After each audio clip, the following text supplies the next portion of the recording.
มาพี่น้องมาก่อยกุ้งกินแรงพี่น้อง กุ้งเราซื้อกุ้งกับกุ้งฝอยพี่น้องกุ้งฝอยกุ้งตัวน้อยๆ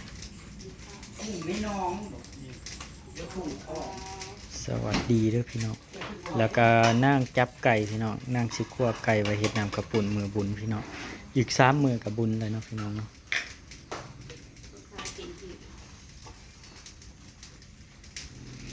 ก้อยกุ้งใส่มะกอกพี่น้องกินอาหูและเฮ้ยวันหนึ่งตั้งอยู่ในเรื่องก้อนน่ะยังผู้ย่าดีตื่นมีโป้งเหรอมาเดิมพี่น้องมาเบิ่งหมอลำเรืองพี่น้องมีหมอลำเรืองพี่น้องเลยขายแล้วขาย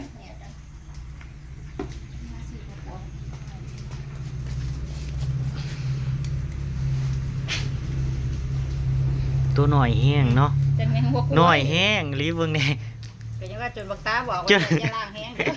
จนเอามาค้นน่ะจนมันนี่นั่นเบิดมันเละมันหมุนซ้ำเนื้อป่าตอนส่วนน่ะไม่ไหม้ก็สินั่นอยู่มันตัวหน่อยแห้งมันก็ฝอยเกินใส่มะกอกข้าวคั่วหัวหอมพี่น้องใส่ปลาร้าลงไปการเฮ็ดปรุงเต้นมันสิเต้นได้ซอยเบิดเลยข้าวคั่ว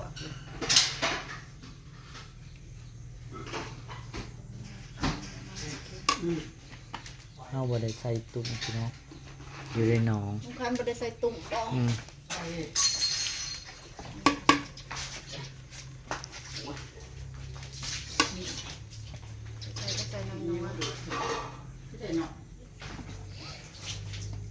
ใส่รอบห้องนะ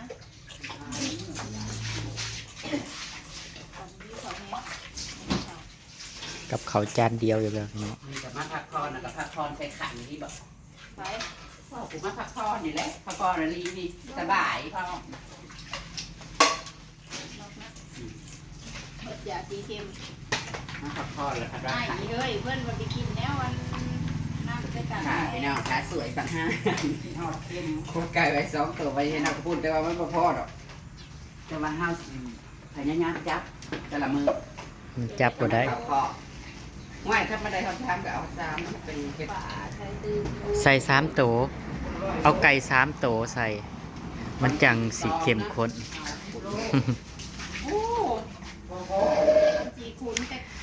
จังซี่ล่ะพี่น้องบุญบ้านย่ามใดกะสิเป็นบุญหยังกะสร้างมันต้องมีข้าวปุ้นแต่อันที่จริงก็เพิ่งกินข้าวปุ้นไปวังบ่กี่มื้อนี่พี่น้อง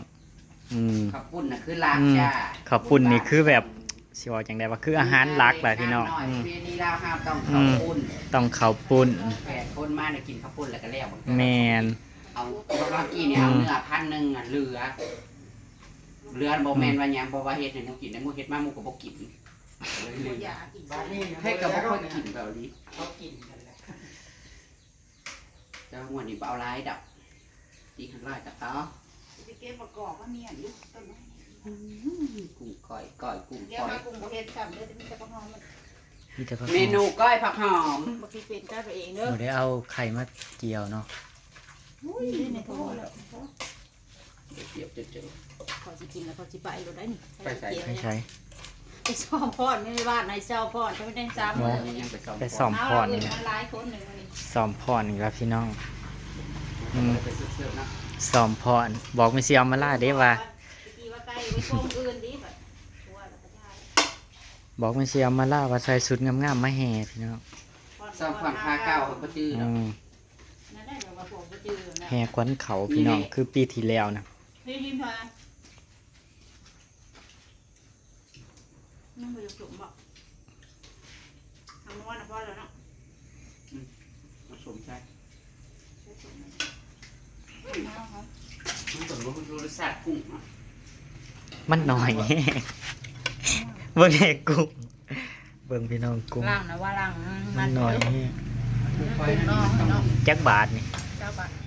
อ๋อ20 บาทแล้วก็เขาในยี่น้อยเอาละทง20 บาทพี่น้องก็ได้ร้ายอยู่แต่ว่ามันตัวน้อยแมงวัวกล้วยนะนี่แมงหัวกล้วยสำแมงวัวกล้วยฉันสิขู่อ่ะว่าป้าชิคายสำแมงข้าวสารมาจานมายิ้วแล้วตอนนี้เงินละ ง่ายสแนมจังล้างถ้วยล้างบวงมันจังอยู่ทั้ง4โล นี่นะนั่งอีกครั้งหนึง กุ้ง20 บาทลายตะหอมหอมหน่อย มาเด้อใครอยากมาเด้อครับ วันนอกกันหน้า ใครอยากกิน เด้อไป ไปกินกันพี่น้องมือ ซ้อมอยู่พวกเลย สิกลัวไว้จักโต2โต โอ้ยข้อกิน ฮะ ข้อกินขั้วไปแล้วนะบัดนั่นแล้วมันบ่ได้จะเกตเด้อ 3โตเอา3โตมือนี้คั่วไก่พี่น้องมือหนาคั่วเป็ด อันนี้คือเฮ็ดน้ำกับปุ่นพี่น้องอันนี้มาเด้อไผอยากบ้านคึมนี่มีบุญมีงานบ่อยบ้านคึมนี่ แล้วก็ยังบ่ทันละจบแค่นี้นะพี่น้องยังอีกจักบุญ2เนาะ ผาป้าแล้วก็บุญสุดบ้านนอก สูตรบ้านผาปงผาป่าพี่น้องรอบนี้กากวนเข่าพี่น้อง นกยอดชอบฟ้าแต่ว่าอยู่บ้านน้อยเขาไม่ได้เห็ดอ่ะไม่ได้กินกันดอกเขาไปหากินอยู่บ้านนอก อายุ แต่งั้นใครมาจับได้เขาก็จับตื่นอีพ่อกระดกพ่อแล้วเห็ดเนี่ยลายอยู่ได้เห็ดสีลายว่าขับปุ่น คันว่าหมอใหญ่ก็บ่ได้ใหญ่เอาไปเอามาบ่พอซ้ำ สมองเค็มแสบเบิดไว้ทำเค็มเอาแต่ว่ารอบนี้พอเห็ดเขาให้ได้นี่จัดการเลยจะเป็นลูกมือเรา เฮ็ดน้ำยาป่านำ แล้วเนี้ยหลายอันหลายอย่างเห็ดแต่อันนี้กับพอแห้งไป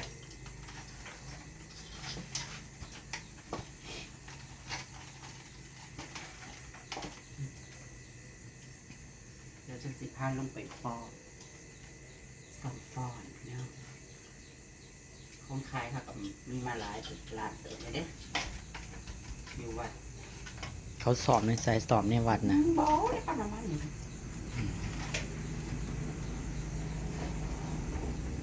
มันโดดแต่มันเป็นบาทขาย ตอนนี้เพิ่ง6:30เลยยังบ่ทุ่ม1ซ้ำสิพาพี่น้องไปเบิ่งว่าเขาขายหยังเนาะพี่น้องจักหน่อยเนาะพี่น้องเนาะจักนิดจักหน่อยคั่วไก่แล้วล่ะคั่วไว้คั่ว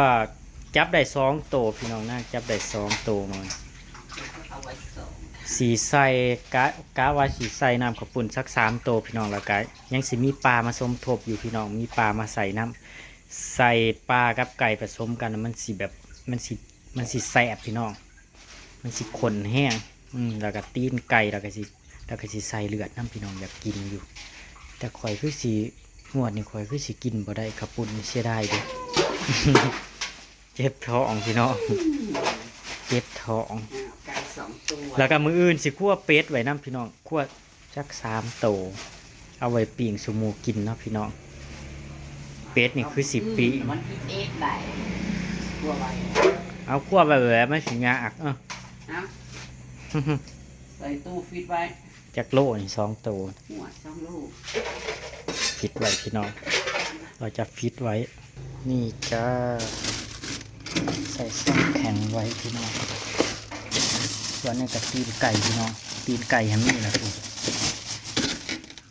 2-3 โลคุณพี่น้องไปคืนเพียงคืนเลยไป ลงไปเบิ่งวัดบ่ ผ้าพี่น้องไปเบิ่งสักหน่อยแล้วกันมาเนาะพี่น้องเนาะ ยังไม่ทราบเลย ว่าเขายังขายหยังว่ามีหยังเนี่ยเนาะพี่น้องสักหน่อยเนาะพี่น้อง ตามคลิปหน้าแล้วกันพี่น้อง จ้า สวัสดีค่ะ สวัสดีเด้อพี่น้อง อย่าลืมนะ